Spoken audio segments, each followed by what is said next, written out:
এর মধ্যে দোয়া আছে না নাই? প্রতিদিন আমরা দোয়া করি, দোয়াটা পড়ি, কিন্তু অর্থ বুঝি না। এর চাইতে দামি দোয়া হতে পারে? ইহদিনাস সিরাতাল মুস্তাকিম, আল্লাহ সিরাতুল মুস্তাকিমের পথ দেখাও, সোজা পথ।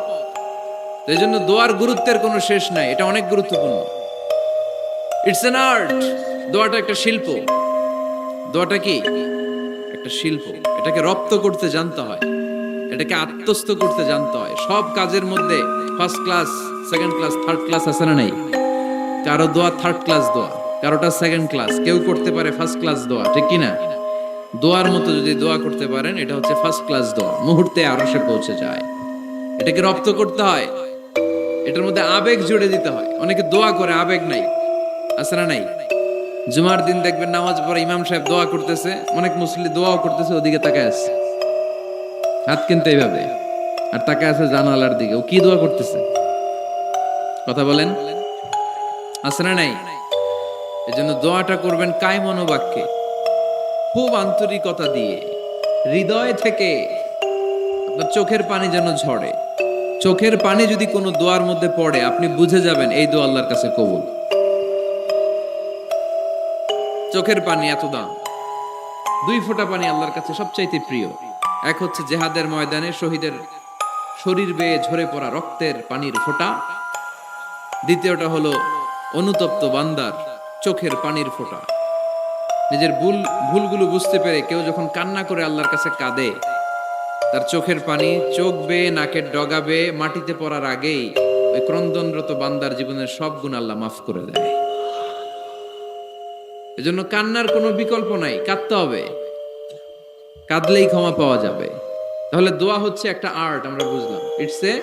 ইটস অ্যান আর্ট, এটা শিল্প। এটাকে আত্মস্থ করতে জানতে হয়। কেমন করে এই দোয়াটা করলে দোয়া কবুল হয়, কখন করলে কবুল হয়, এটার প্রসিডিউরটা কি, what is the mechanism two be accepted hour সাপ্লিকেশন, কেমন করে কবুল হবে, আজকে এই মেকানিজমটা একটু আমরা জেনে যাব ইনশাআল্লাহ। পড়েন, রাজি আছেন তো সবাই?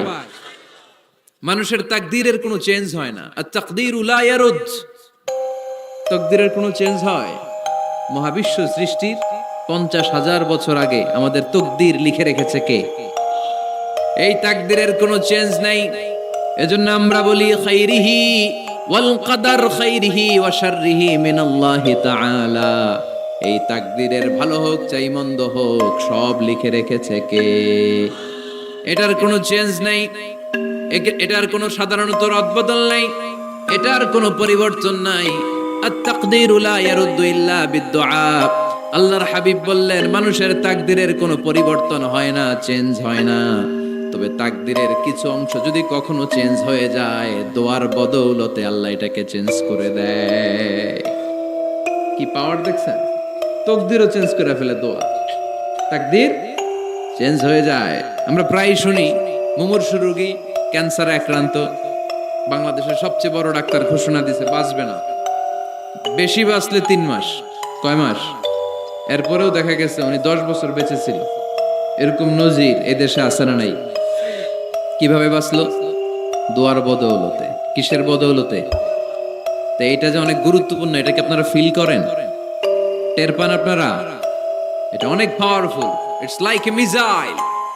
যুদ্ধে যেমনি সেনাবাহিনীরা মিসাইল হামলা করে, মিসাইল হামলা করলে যেমনি মিসাইল লক্ষ্যবস্তুতে যে ভেদ করে, দোয়ার মতো দোয়া করতে জানলে দোয়াটাও লক্ষ্যবস্তু যে স্পর্শ করে।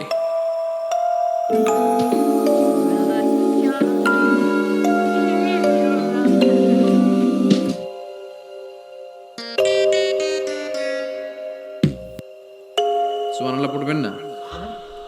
আদ-দুআউ সিলাহুল মুমিন। দোয়া হচ্ছে মুমিনের অস্ত্র।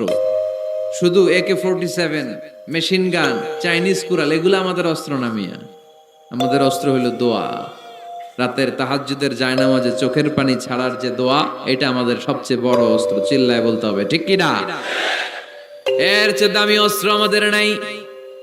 এটাই মুমিনের সবচাইতে বড় হাতিয়ার। দুনিয়ার সব কিছুর খেলা যেইখানে শেষ, সব কিছুর কারিশমা যেইখানে শেষ, ওইখান থেকে দোয়ার কারিশমা শুরু হয়ে যায়।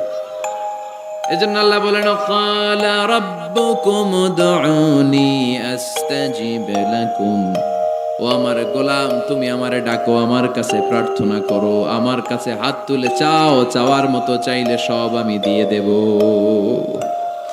আবার আল্লাহ বললেন, ওয়াইদা সাআলাকা ইবাদি আন্নি ফাইন্নী করিব উজিবু দাওয়াতাদ দাঈ ইযা দাআন ফালিয়াস্তাজিবু লি ওয়ালিউমিনু বি লাআল্লাহুম ইয়ারশুদুন। ও নবী,